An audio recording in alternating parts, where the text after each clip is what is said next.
हाँ जी, सत्कारयोग साथियों, मैं ਤੁਹਾਡੇ ਨਾਲ ਇੱਕ ਵਾਰੀ ਫੇਰ ਇਹ ਪਰਚਾ ਲੈ ਕੇ ਰੂਬਰੂ ਹੋਣ ਲੱਗਿਆ।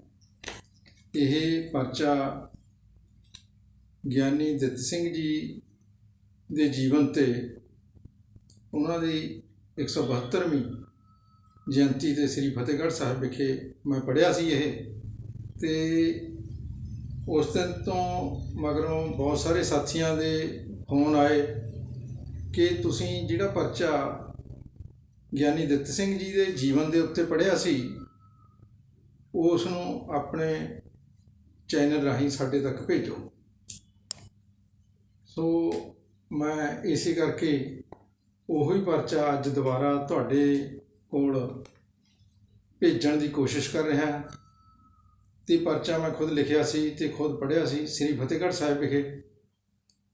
ਸੋ ਹਾਜ਼ਰ ਆ ਤੁਹਾਡੇ ਰੂਬਰੂ ਕਰਨ ਲੱਗਿਆ।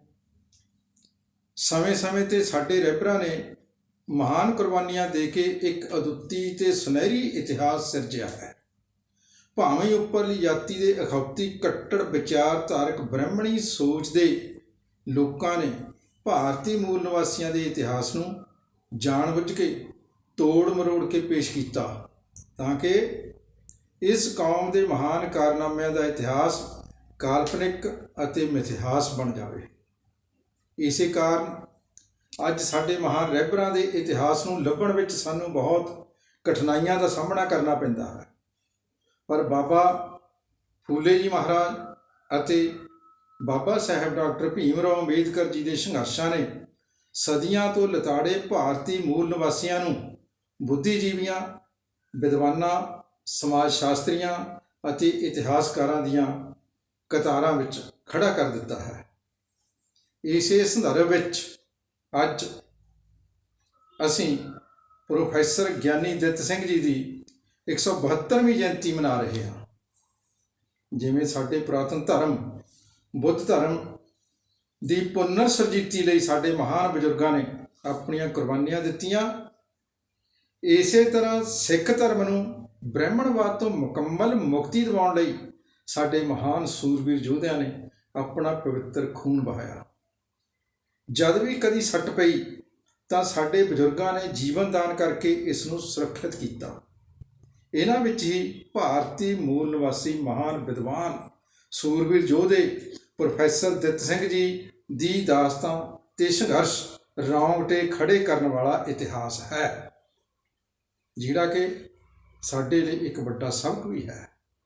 ਅਸੀਂ ਗੱਲ ਕਰਦੇ ਹਾਂ ਸਿੱਖ ਧਰਮ ਵਿੱਚ ਇਨਕਲਾਬ ਦੀ, ਜਿਸ ਵਿੱਚ ਜਾਤ ਪਾਤ ਦਾ ਬੋਲਬਾਲਾ ਹੋਣ ਕਾਰਨ ਗਿਆਨੀ ਜੀ ਨੂੰ ਅਣਗੌਲਿਆਂ ਕੀਤਾ ਗਿਆ। ਉਹਨਾਂ ਨੇ ਸਾਰੀ ਉਮਰ ਪੰਥ ਦੀ ਚੜ੍ਹਦੀ ਕਲਾ ਲਈ ਸੰਘਰਸ਼ ਕੀਤਾ। ਸਿੱਖੀ ਦੇ ਅਸਲੀ ਦੁਸ਼ਮਣ ਬ੍ਰਾਹਮਣਵਾਦੀਆਂ ਨਾਲ ਤਿੱਖੀ ਟੱਕਰ ਲਈ, ਪਰ ਪੰਥ ਨੇ ਉਹਨਾਂ ਦੀ ਘਾਲਣਾ ਦਾ ਮੁੱਲ ਨਹੀਂ ਪਾਇਆ। ਗਿਆਨੀ ਜੀ ਸਿੰਘ ਸਭਾ ਲਹਿਰ ਦੇ ਮੋਢੀਆਂ ਵਿੱਚੋਂ ਇੱਕ ਸਨ, ਪਰ ਤਾਂ ਵੀ ਜਾਤੀ ਪਾਤੀ ਬਖਰੇਵਿਆਂ ਦਾ ਸ਼ਿਕਾਰ ਰਹੇ। 1873 ਤੋਂ 1902 ਤੱਕ ਚੱਲੀ ਸਿੰਘ ਸਭਾ ਲਹਿਰ ਸਿੱਖ ਧਰਮ ਦੀ ਪੁਨਰ ਸਰਜੀਤੀ ਦੀ ਲਹਿਰ ਸੀ। ਠੀਕ ਉਸੇ ਤਰ੍ਹਾਂ ਜਿਵੇਂ ਡਾਕਟਰ ਅੰਬੇਦਕਰ ਨੇ 1956 ਵਿੱਚ ਬੁੱਧ ਧਰਮ ਨੂੰ ਮੂਲ ਰੂਪ ਵਿੱਚ ਸੁਰਜੀਤ ਕੀਤਾ ਸੀ। ਸਿੰਘ ਸਭਾ ਲਹਿਰ ਅਸਲ ਵਿੱਚ ਇਸ ਲਈ ਚੱਲੀ ਸੀ ਕਿਉਂਕਿ ਨੀਵੀਆਂ ਜਾਤੀਆਂ ਨੂੰ ਗੁਰਦੁਆਰਿਆਂ ਵਿੱਚ ਵੜਨ ਨਹੀਂ ਸੀ ਦਿੱਤਾ ਜਾਂਦਾ, ਲੰਗਰ ਵਿੱਚ ਵੱਖਰੇ ਬੈਠਣ ਲਈ ਮਜਬੂਰ ਕੀਤਾ ਜਾਂਦਾ ਸੀ। ਅੰਮ੍ਰਿਤ ਛਕਾਉਣ ਵੇਲੇ ਕਈ ਜਗ੍ਹਾ ਵੱਖਰਾ ਬਾਟਾ ਤਿਆਰ ਕੀਤਾ ਜਾਂਦਾ ਸੀ। ਨੀਵੀਆਂ ਜਾਤੀਆਂ ਤੇ ਬੀਬੀਆਂ ਨੂੰ ਬਰਾਬਰ ਇੱਕੋ ਬਾਟੇ ਵਿੱਚੋਂ ਅੰਮ੍ਰਿਤ ਛਕਾਉਣ ਦਾ ਹੱਕ ਸਿੰਘ ਸਭਾ ਲਹਿਰ ਨੇ ਹੀ ਦਿਵਾਇਆ ਸੀ। ਗੁਰਦੁਆਰਿਆਂ ਵਿੱਚ ਰਾਮ ਕ੍ਰਿਸ਼ਨ ਦੀਆਂ ਮੂਰਤੀਆਂ ਸਥਾਪਿਤ ਹੋ ਚੁੱਕੀਆਂ ਸਨ। ਸਿੱਖ ਆਪ ਵੀ ਗੁਰੂ ਗ੍ਰੰਥ ਸਾਹਿਬ ਦੀ ਜਗ੍ਹਾ ਇਹਨਾਂ ਮੂਰਤੀਆਂ ਅੱਗੇ ਅਰਦਾਸ ਕਰਦੇ ਸਨ। ਗਿਆਨੀ ਦਿੱਤ ਸਿੰਘ ਜੀ ਉਹ ਵਿਅਕਤੀ ਸਨ ਜਿਨ੍ਹਾਂ ਨੇ ਮਹਾਰਾਜਾ ਦਲੀਪ ਸਿੰਘ ਨੂੰ ਈਸਾਈਆਂ ਨਾਲੋਂ ਤੋੜ ਕੇ ਸਾਬਤ ਸੂਰਤ ਸਿੱਖ ਬਣਾ ਕੇ ਮੁੜ ਅੰਮ੍ਰਿਤ ਛਕਾਇਆ। ਇਸ ਕਾਰਨ ਗਿਆਨੀ ਜੀ ਨੂੰ ਅੰਗਰੇਜ਼ਾਂ ਨਾਲ ਸਖਤ ਟੱਕਰ ਵੀ ਲੈਣੀ ਪਈ। ਗਿਆਨੀ ਦਿੱਤ ਸਿੰਘ ਜੀ ਅਤੇ ਪ੍ਰੋਫੈਸਰ ਗੁਰਮੁਖ ਸਿੰਘ ਜੀ ਦੇ ਯਤਨਾਂ ਸਦਕਾ ਖਾਲਸਾ ਕਾਲਜ ਅੰਮ੍ਰਿਤਸਰ ਹੋਂਦ ਵਿੱਚ ਆਇਆ ਸੀ। ਗਿਆਨੀ ਜੀ ਦੇ ਸਿੱਖੀ ਪ੍ਰਚਾਰ ਸਦਕਾ ਅਨੇਕਾਂ ਹਿੰਦੂ ਘਰਾਣੇ ਸਿੱਖੀ ਵਿੱਚ ਸ਼ਾਮਲ ਹੋਏ, ਜਿਨ੍ਹਾਂ ਵਿੱਚ ਨਾਨਕ ਸਿੰਘ ਨਾਵਲਿਸਟ, ਜਿਸ ਦਾ ਪਹਿਲਾ ਨਾਮ ਹੰਸਰਾਜ ਸੀ, ਮਾਸਟਰ ਤਾਰਾ ਸਿੰਘ, ਜਿਸ ਦਾ ਪਹਿਲਾ ਨਾਮ ਨਾਨਕ ਚੰਦ ਸੀ, ਪ੍ਰੋਫੈਸਰ ਸਾਹਿਬ ਸਿੰਘ, ਪਹਿਲਾ ਨਾਮ ਨੱਥੂ ਰਾਮ। ਇਹ ਖਾਸ ਵਿਅਕਤੀ ਸਨ ਜਿਨ੍ਹਾਂ ਨੂੰ ਅੰਮ੍ਰਿਤ ਛਕਾ ਕੇ ਪ੍ਰੋਫੈਸਰ ਗਿਆਨੀ ਦਿੱਤ ਸਿੰਘ ਜੀ ਨੇ ਸਿੱਖੀ ਧਾਰਾ ਵਿੱਚ ਪ੍ਰਵੇਸ਼ ਕਰਵਾਇਆ ਸੀ।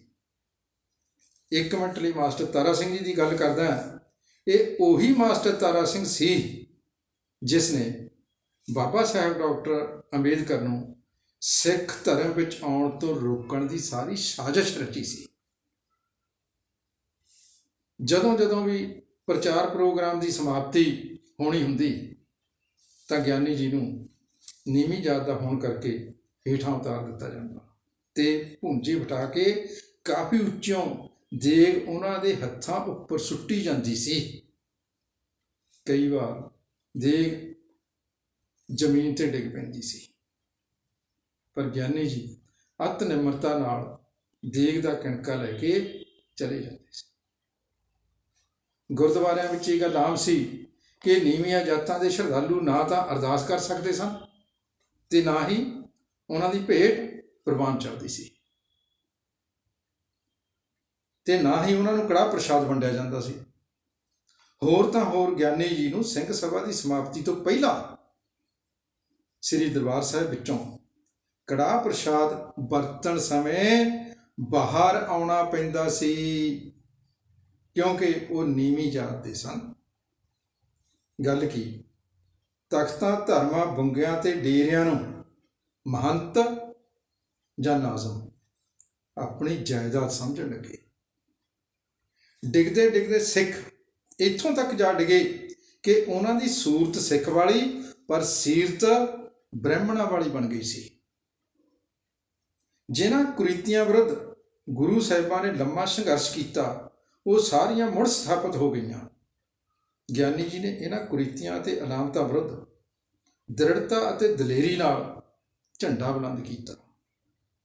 ਜੇ ਕਿਸੇ ਸਿੰਘ ਦੇ ਅਛੂਤ ਹੋਣ ਦਾ ਸ਼ੱਕ ਪੈ ਜਾਂਦਾ ਤਾਂ ਉਸ ਨੂੰ 10 ਵਜੇ ਤੋਂ ਪਹਿਲਾਂ ਅਤੇ ਸ਼ਾਮ ਨੂੰ 4 ਵਜੇ ਤੋਂ ਮਗਰੋਂ ਹਰਿਮੰਦਰ ਸਾਹਿਬ ਦੇ ਦਰਸ਼ਨਾਂ ਲਈ ਜਾਣ ਨਹੀਂ ਸੀ ਦਿੱਤਾ ਜਾਂਦਾ।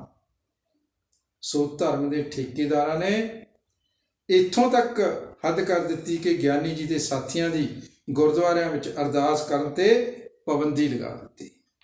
ਉਸ ਸਮੇਂ ਅਛੂਤਾਂ ਹੱਥੋਂ ਕੜਾਹ ਪ੍ਰਸ਼ਾਦ ਨਹੀਂ ਸੀ ਲਿਆ ਜਾਂਦਾ। ਅਜਿਹੀ ਭਿਆਨਕ ਅਵਸਥਾ ਵਿੱਚ ਗਿਆਨੀ ਜੀ ਨੇ ਸੰਘਰਸ਼ ਕੀਤਾ।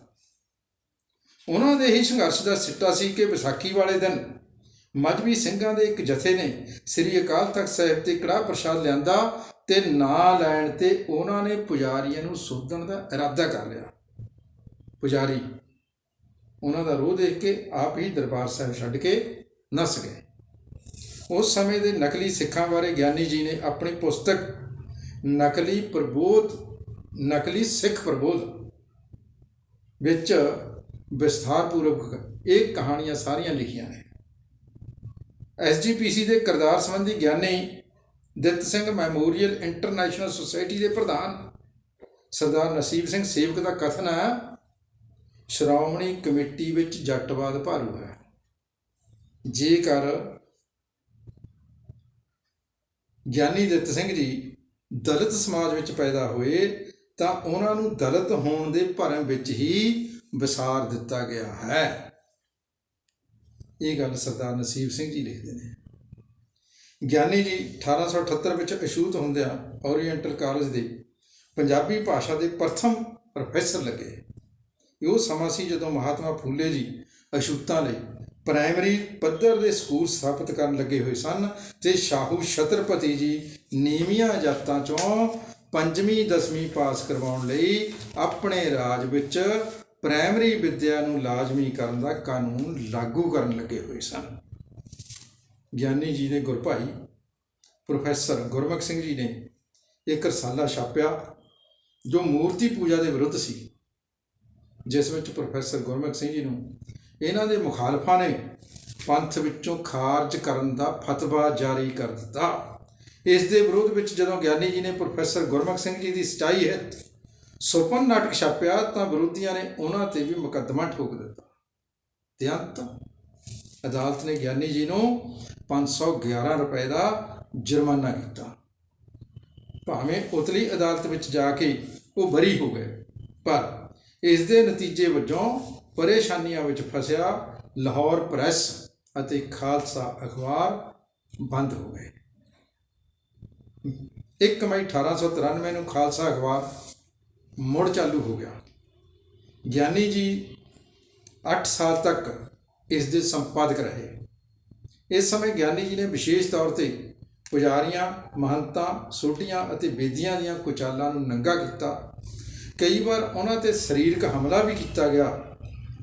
ਸਾਥੀਓ, ਬਹੁਤ ਯਾਦ ਰੱਖਣਯੋਗ ਹੈ ਕਿ 20ਵੀਂ ਸਦੀ ਦੇ ਤੀਜੇ ਦਹਾਕੇ ਵਿੱਚ ਗੁਰਦੁਆਰਾ ਸੁਧਾਰ ਲਹਿਰ ਮਜ਼੍ਹਬੀ ਸਿੱਖਾਂ ਵੱਲੋਂ ਕੜਾਹ ਪ੍ਰਸ਼ਾਦ ਨਾ ਸਵੀਕਾਰ ਕਰਨ ਨਾਲ ਹੀ ਆਰੰਭ ਹੋਈ ਸੀ। ਇਹ ਗੱਲ ਨਰਿੰਦਰ ਸਿੰਘ ਕਪੂਰ ਜੀ ਲਿਖਦੇ ਨੇ ਗਿਆਨੀ ਦਿੱਤ ਸਿੰਘ ਜੀਵਨ ਤੇ ਰਚਨਾ ਵਿੱਚ, ਉਸ ਪੁਸਤਕ ਵਿੱਚ ਲਿਖਿਆ ਉਹਨਾਂ ਨੇ ਪੇਜ 16 ਤੇ 17 ਵਿੱਚ। ਸੋ ਆਰੀਆ ਸਮਾਜੀ ਦਇਆਨੰਦ ਸਰਸਵਤੀ ਨੇ ਗੁਜਰਾਤ ਤੋਂ ਪੰਜਾਬ ਆ ਕੇ ਸਿੱਖਾਂ ਨੂੰ ਆਰੀਆ ਸਮਾਜੀ ਬਣਾਉਣਾ ਸ਼ੁਰੂ ਕਰ ਦਿੱਤਾ। ਗਿਆਨੀ ਜੀ ਨੇ ਉਸ ਨੂੰ ਅਧਿਆਤਮਕ ਬਹਿਸ ਵਿੱਚ ਕਈ ਵਾਰ ਬੁਰੀ ਤਰ੍ਹਾਂ ਨਾਲ ਹਰਾਇਆ। ਆਰੀਆ ਸਮਾਜੀਆਂ ਦੇ ਅਯੁੱਧਵੀ ਘੋੜੇ ਨੂੰ ਮੂਹਰੇ ਹੋ ਕੇ ਫੜਨ ਵਾਲਾ ਜੇ ਕੋਈ ਸੀ ਤਾਂ ਉਹ ਗਿਆਨੀ ਦਿੱਤ ਸਿੰਘ ਸੀ। ਅਜਿਹੇ ਮਹਾਨ ਵਿਦਵਾਨ, ਸੱਚੇ ਸੁੱਚੇ ਸਿੰਘ, ਬੁੱਧੀਮਾਨ, ਨਿਰਭੈ, ਨਿਰਵੈਰ, ਅਛੂਤ ਸਿੱਖ ਦਾ ਜਨਮ 21 ਅਪ੍ਰੈਲ 1850 ਨੂੰ ਪਿੰਡ ਕਲੌੜ, ਜ਼ਿਲ੍ਹਾ ਸ੍ਰੀ ਫਤਿਹਗੜ੍ਹ ਸਾਹਿਬ ਵਿਖੇ ਪਿਤਾ ਸੰਤ ਦੀਵਾਨ ਸਿੰਘ ਜੀ ਅਤੇ ਮਾਤਾ ਰਾਮ ਕੌਰ ਜੀ ਦੇ ਘਰ ਪਿਆ। 1872 ਵਿੱਚ ਗਿਆਨੀ ਜੀ ਦਾ ਆਨੰਦ ਕਾਰਜ ਬੀਬੀ ਬਿਸ਼ਨ ਦੇਈ ਜੀ ਨਾਲ ਹੋਇਆ। ਕੰਮੀ ਕਮੀਣਾ ਦੇ ਵਿਹੜੇ ਜੰਮਿਆ ਸਿੱਖ ਕੌਮ ਦਾ ਚਮਕਦਾ ਸਿਤਾਰਾ, ਜੋ ਸਿੱਖਾਂ ਦਾ ਹੀ ਸ਼ਿਕਾਰ ਬਣਿਆ ਰਿਹਾ। ਗਿਆਨੀ ਦਿੱਤ ਸਿੰਘ ਖੋਟਿਓਂ ਖਰੇ ਕਰਨ ਦੇ ਸਮਰੱਥ ਭਾਰਤੀ ਮੂਲ ਨਿਵਾਸੀ ਦਿੱਤ ਸਿੰਘ ਗੁਰਮਤਿ ਦਾ ਗੂੜ ਗਿਆਨ ਹਾਸਲ ਕਰਕੇ ਗਿਆਨੀ ਦਿੱਤ ਸਿੰਘ ਅਖਵਾਇਆ ਤੇ ਫਿਰ ਇਹਨਾਂ ਨੇ ਬ੍ਰਹਮਣਵਾਦ ਦੀ ਫੈਲੀ ਧੁੰਦ ਦੇ ਪਰਖਚੇ ਉਡਾ ਦਿੱਤੇ। ਬਾਬਿਆਂ ਪੁਜਾਰੀਆਂ ਦੀਆਂ ਵਿਸ਼ੀਆਂ ਸਫਾਂ ਵਲੇਟ ਕੇ ਦਲਿਤਾਂ ਦੇ ਵਿਹੜਿਆਂ ਵਿੱਚ ਸਿੱਖੀ ਦਾ ਸੁੱਚਾ ਪ੍ਰਕਾਸ਼ ਕੀਤਾ। ਇਹਨਾਂ ਦੇ ਯਤਨਾਂ ਸਦਕਾ ਹੀ ਸਿੱਖ ਫੌਜ ਵਿੱਚ ਭਰਤੀ ਹੋਣ ਲੱਗੇ। ਇਸ ਤਰ੍ਹਾਂ ਕਈ ਵਰ੍ਹੇ ਮੁਕੱਦਮਾ ਝੱਲਣ ਤੇ ਆਰਥਿਕ ਪੱਖੋਂ ਕਮਜ਼ੋਰ ਹੋ ਗਏ। ਪਤਨੀ ਅਕਾਲ ਚਲਾਣਾ ਕਰ ਗਈ। 1896 ਵਿੱਚ ਪਰਮ ਮਿੱਤਰ ਤੇ ਗੁਰਭਾਈ ਪ੍ਰੋਫੈਸਰ ਗੁਰਮੁਖ ਸਿੰਘ ਵੀ ਚਲਾਣਾ ਕਰ ਗਏ। 10 ਸਾਲ ਦੀ ਉਮਰ ਵਿੱਚ ਹੀ ਬਿਮਾਰੀ ਕਾਰਨ ਧੀ ਦਾ ਵੀ ਕਾਲਵਾਸ ਹੋ ਗਿਆ। ਪੈਰ ਪੈਰ ਤੇ ਜਾਤੀ ਅਪਮਾਨਾਂ ਦਾ ਸਾਹਮਣਾ ਕਰਨ, ਆਰਥਿਕ ਤੰਗੀਆਂ ਤਰੁਸ਼ੀਆਂ, ਇਨਕਲਾਬੀ ਜ਼ਿੰਮੇਵਾਰੀਆਂ ਦੀ ਬਹੁਲਤਾ ਕਾਰਨ ਜਿਗਰ ਵੱਧ ਗਿਆ। ਇਸ ਤਰ੍ਹਾਂ ਸਾਰੀਆਂ ਮਾਨਸਿਕ ਸੱਟਾਂ ਕਾਰਨ ਅੰਤ ਆਪ 6 ਸਤੰਬਰ 1901 ਦੀ ਸਵੇਰ ਨੂੰ ਚਲਾਣਾ ਕਰ ਗਏ। ਉਹਨਾਂ ਦੇ ਅੰਤਮ ਸ਼ਬਦ ਸਨ, ਹੁਣ ਹੋਰ ਕੋਈ ਪਰਿਸ਼ਰਮ ਕਰਨ ਦੀ ਲੋੜ ਨਹੀਂ, ਸਾਨੂੰ ਹੁਣ ਮੁਕੰਮਲ ਆਰਾਮ ਕਰਨ ਦਿਓ ਅਤੇ ਅਸੀਂ ਹੁਣ ਉਸ ਥਾਂ ਜਾਣ ਲਈ ਤਿਆਰ ਹਾਂ ਜਿੱਥੋਂ ਕਦੇ ਕੋਈ ਨਹੀਂ ਮੁੜਦਾ। ਤੇ ਮੁਫਤ ਇਲਾਜ ਕਰਦੇ ਮੁਸਲਮਾਨ ਡਾਕਟਰ ਵੱਲ ਮੁਖਾਤਬ ਹੋ ਕੇ ਕਿਹਾ, ਤੁਹਾਡੀ ਸੇਵਾ ਲਈ ਵੀ ਧੰਨਵਾਦ ਹੈ,